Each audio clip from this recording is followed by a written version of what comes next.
The set was so beautiful. Everyone was so professional. Because one thing about me, I like food. The food was so plus. But the fact that, my first set experience was King of Boys 2. What a flex, period.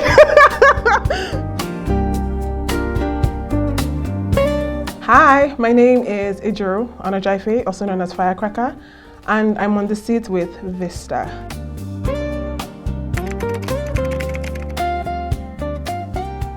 First audition experience.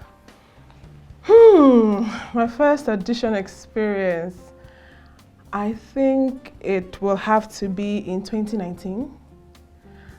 I just wrapped my NYC in Ibadan and I came to Lagos. And I saw on somebody's WhatsApp status, Basket Mouth Flatmates audition. I'm like, yeah, I should do this. I should go to this audition. I think it was somewhere around Lekki. Time was around like 9 a.m.-ish. I said, no, let me just get there by 8 a.m. I got there, and I can remember what I was wearing. I was wearing this blue jean and yellow turtleneck with my low cut. I got there and the crowd, I was gagged. I'm like, what is going on? Is this how the situation is? And I tried to line up to write my name. I was number 300 and something by 8 a.m. you guys. Lord, I ended up auditioning around 3 p.m.-ish. And the audition was 2 seconds. 2 seconds. It's like, okay, thank you so much for coming. I'm like, that's it? We're good to go? Yes, thank you, you can go. I never got a call back. So I think that was my very first audition experience. Yes. Okay, the second question is my first set experience. Oh, my first set experience. It was King of Boys 2 on Netflix. Oh goodness, it just brought back so many good memories for me. It was my first time on set. And I remember I had an evening call time, 4 p.m. and I was so anxious and so nervous because with the script that was sent to me, I knew that I was filming with Shola Shobowale. I'm like, oh my God, Jesus Christ. I mean, getting directed by Kemi Aditi, but I'm like, oh my goodness. Ooh, I came on set and I saw Kemi, my heart. And she was so lovely, you guys. She was so cute. And I was introduced to Shola Shobowale as Agnes, and she was also so lovely. The set was so beautiful. Everyone was so professional. And we filmed into the night. I remember filming into the night. And because one thing about me, I like food. The food was so plus to the T. There was cake, there was suya, there was snacks, there was rice. I enjoyed myself. It was such a brilliant set. But the fact that, my first set experience was King of Boys 2. What a flex, period. Okay, number 3 question. First fame experience. Hey, fame kwa. First fame experience. What comes to mind? I think I would have said King of Boys, but no. I think what is prominent right now for me that comes to mind is Madam Koi Koi. I remember after Madam Koi Koi came out and the reception was insane. I'm like, what is going on? And I had to go to Port Harcourt to film The Covenant. And I was just taking a stroll in the hotel space, and these 2 girls were like, I know Ibuku. Madam Koi Koi. I'm like, yeah, it's me. You guys! I was so excited. I'm like, yeah, it's me. And they were like, oh my goodness, I love you. Can we get pictures? I'm like, ooh, okay, let's go. I was so excited that they recognized me. So I think that has to be my first fame experience. It was so nice. It was cute. Okay, number 4 question. First time you felt like you might actually make it in the industry. First time that I felt like I might actually make it in this industry. My mind just automatically goes to 2021. When I uploaded my acting reel on Instagram. And I remember uploading the acting reel. I was so nervous, you guys, so nervous. I'm like, am I really going to put myself out there like this? What if they say this girl doesn't have talent? No, we don't want her anymore. I was so nervous. And I remember uploading, deleting, uploading, deleting, uploading, deleting. Imposter syndrome was kicking my butt, you guys. And I remember tagging producers and directors. So I tagged James Omokwe, shout out to James Omokwe, honestly. And I deleted it. And he came online and was like, what did you delete? I'm like, oh, it's my acting reel. I don't think it's good enough. And Mr. James was like, just upload it, this girl. I said, okay. I uploaded it. And I deleted my Instagram. I was so dramatic. I deleted my Instagram. Then I came back online and the reception on the acting reel was insane. I had senior colleagues, immediate colleagues, junior colleagues reposting, commenting, sharing, tagging producers and directors. And I thought that was it for that evening until I woke up the next morning. The love was triple. I had Deyemi repost. I had Uzozimpa, she had like this lengthy comment under the posts, like speaking life into my career, asking people if people knew about me and my talent. The comments were off the chain. I was so gagged and so stunned because I literally had imposter syndrome the night before, and to wake up the next morning to this ton of comments of people saying this girl is such a star, I cannot wait for you to get your big break and everything. So it was nice. I knew there and then that talent lives here. So yes, I knew then that I could actually make it in industry. Yeah. Okay, the fifth question. First lead role experience.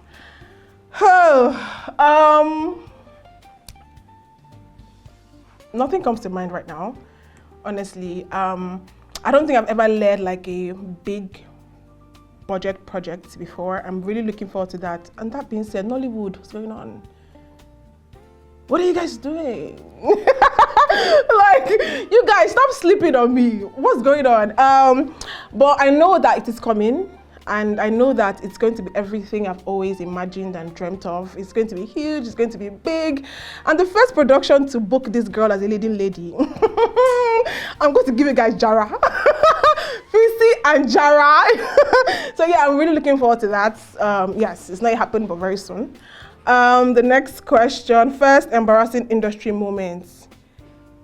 I don't think I've had my first embarrassing industry moments. I don't think I have, no. First role that made people recognize you. I would say King of Boys 2, but honestly, I still think it's Madam Koi Koi. King of Boys 2 did really good for my career, but I think Madam Koi Koi was just icing on the cake that put me out there and made people know who Ejiro Onojaife is. So yes, I would say Madam Koi Koi. Yes. All right. The next question. First role that terrified you. The first role that terrified me. I don't think it necessarily terrified me. It was just a very challenging character. And again, Madam Koi Koi, where I played the character Ibukon. She was a very interesting character in regards to what happened to her in the story. Like I said, it didn't terrify me, but it was very challenging. Because honestly, I think that was my very first proper, aside from King of Boys, proper role. And when I had read the script, I said, oh, these writers, they could also write what they like. I'm not sure the director will do this thing that is written in this book. It's not possible. Until I had a conversation with the director. The director pulled me to the side and he was like, Ejiro, I want to have this conversation with you in regards to this particular scene. I want to know how comfortable you are and everything. I'm like, director, will they really do this scene? Director, we're really shooting it like this. He was like, yes, we have to go all the way for this particular scene. And I remember crying because I'm like, oh. So I think it wasn't necessarily terrifying, it was just very challenging for me. Blockbuster or festival? Blockbuster or festival? I would say festival because I've never had anything go to festival before. I've done a couple of blockbusters, but I think I would pick festival for now. Yes. Fame now or longevity?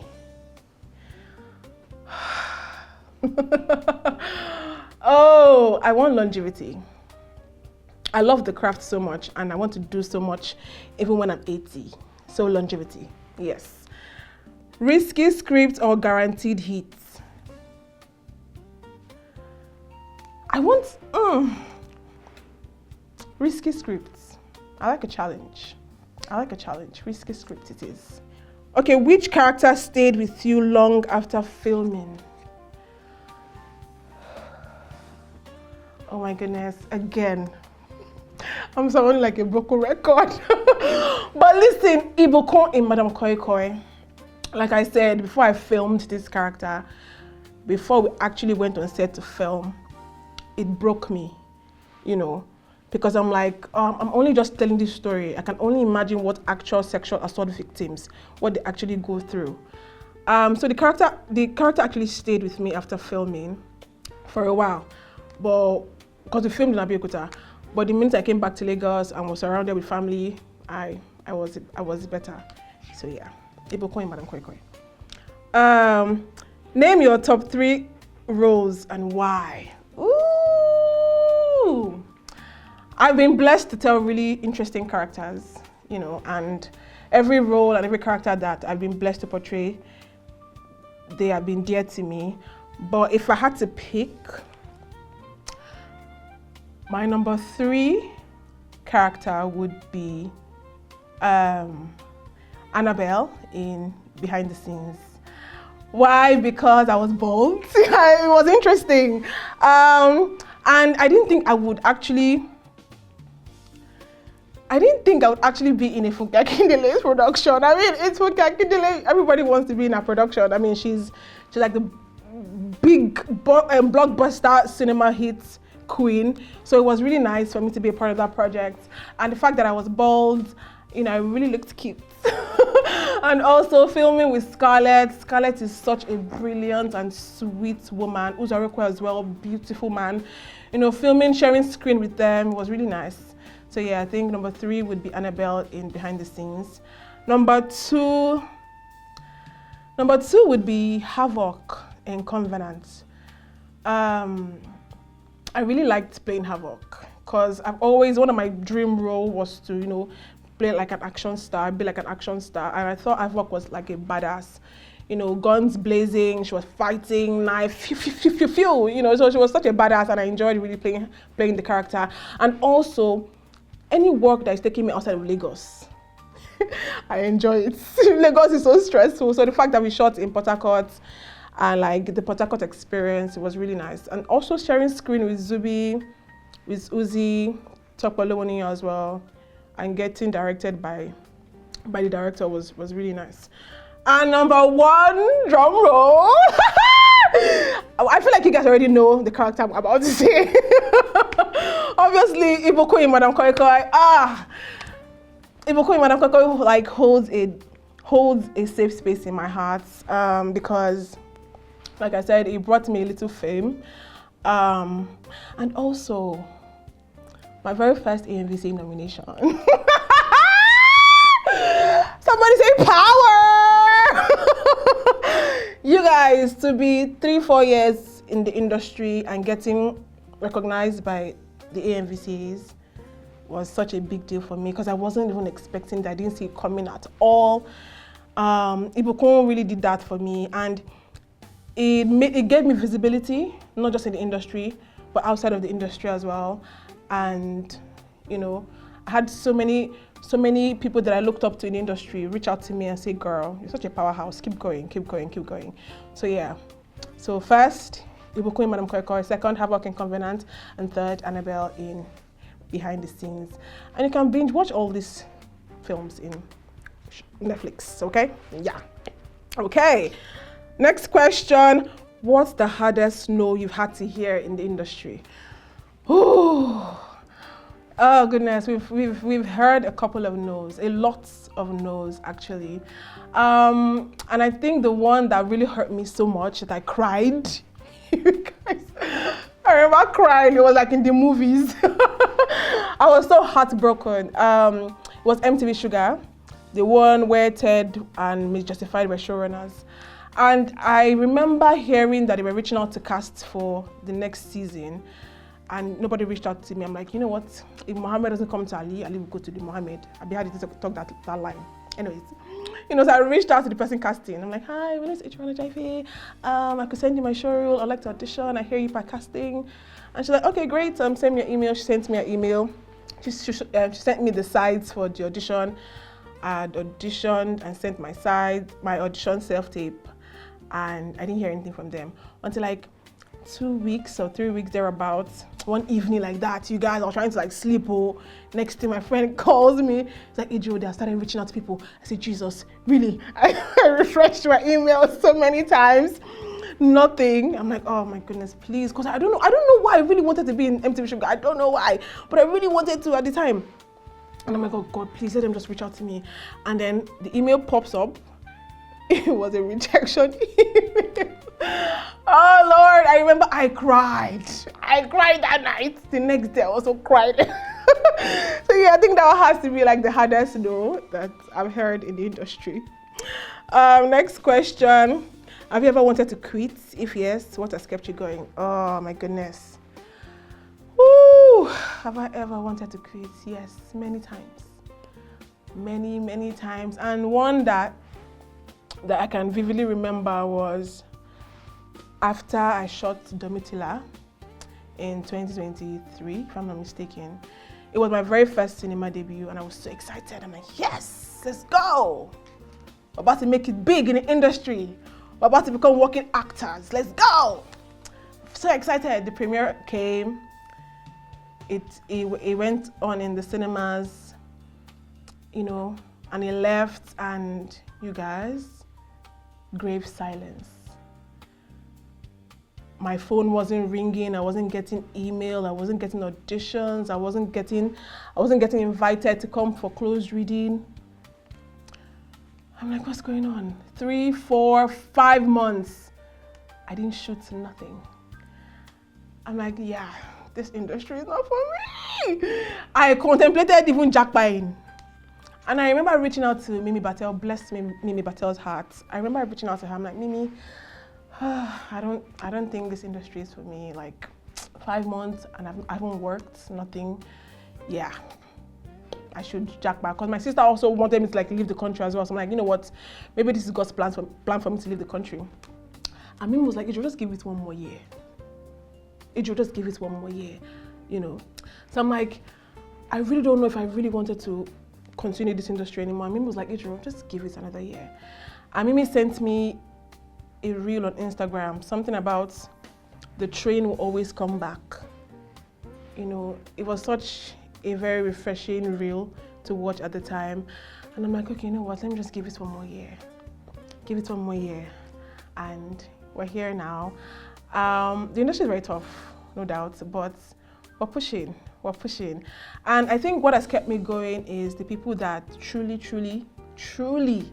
believe in my craft and believe in my talent. My family as well, they've been so supportive. And honestly, above all, myself. I really love this craft so much. I don't see myself doing anything else than acting, than telling stories. So I think, above all, myself is what is keeping me going. A director on your bucket list and why? A director on my bucket list. I feel like I've worked with like all the G's, all the creme de la creme in the industry. Let me think of one. A director that I've not worked with, that's on my bucket list. Okay, Piotr Stevens. Yes, I've not worked with her. I would really love to work with her. I think she's a brilliant storyteller. So I'd really love to work with her. So yes. Who is your dream co-star and why? My dream co-star. Oh, I have a lot. Number 1 on the list, Nse. Oh, I really need to share a screen with Nse like yesterday. I think she's such a phenomenal actress. She's brilliant, and I really love to feed off her energy on screen. Like I need Nollywood to put us in in a dialogue that we can go band for band. So Unse, definitely. Also Kende Bankole as well. I think she's brilliant. Beverly Osu as well. Beverly Osu is gorgeous, you guys. I have a girl crush on her. She's gorgeous and she's so brilliant as well. So definitely Beverly Osu. Blossom Chukwujeko as well. Blossom is brilliant, you guys. So yeah, and I also want to share screen with, for my colleagues, I want to share screen with Kim. I want to share screen with Ade. I want to share screen with, I feel like I shared screen with a lot of people, but yeah, those are the people that come to mind right now. And I also want to share screen with Rita Dominic as well. I love her so much. So yes, yes, yes. What is your dream role? I have a couple. First on my list, I want to be an athlete, like a track star. She's a runner, she's a track star. I know, listen, I know I don't have the physique right, okay? But let me tell you, bring the scripts. Bring the script, okay? I will build this body to the best I can. So definitely a track star. I also want to play someone with a disability. Yes, I want to play someone with a disability. And I also want to play a serial killer. Yes, a serial killer. Maybe someone that's like a psychopath or something like that. I mean, like anything that's going to challenge me from the regular, because we don't do regular over here, in case you didn't know. I've had a swell time on ViSTAR. The questions have been so thoughtful, so cute. You know, it has taken me down memory lane. And, you know, it just taught me one thing, that we're looking forward to the future, right? Which is nice. We're like, oh, we need to get here, we need to get here, we need to get here.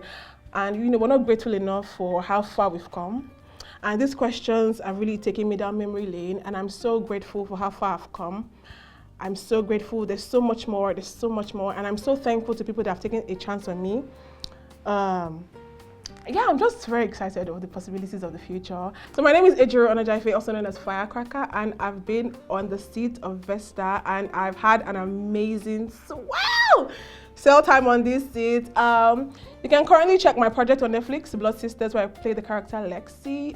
So till next time, I'm obviously gonna be on this seat again, talking about when I land my leading role. So see y'all again, okay? All right, peace out.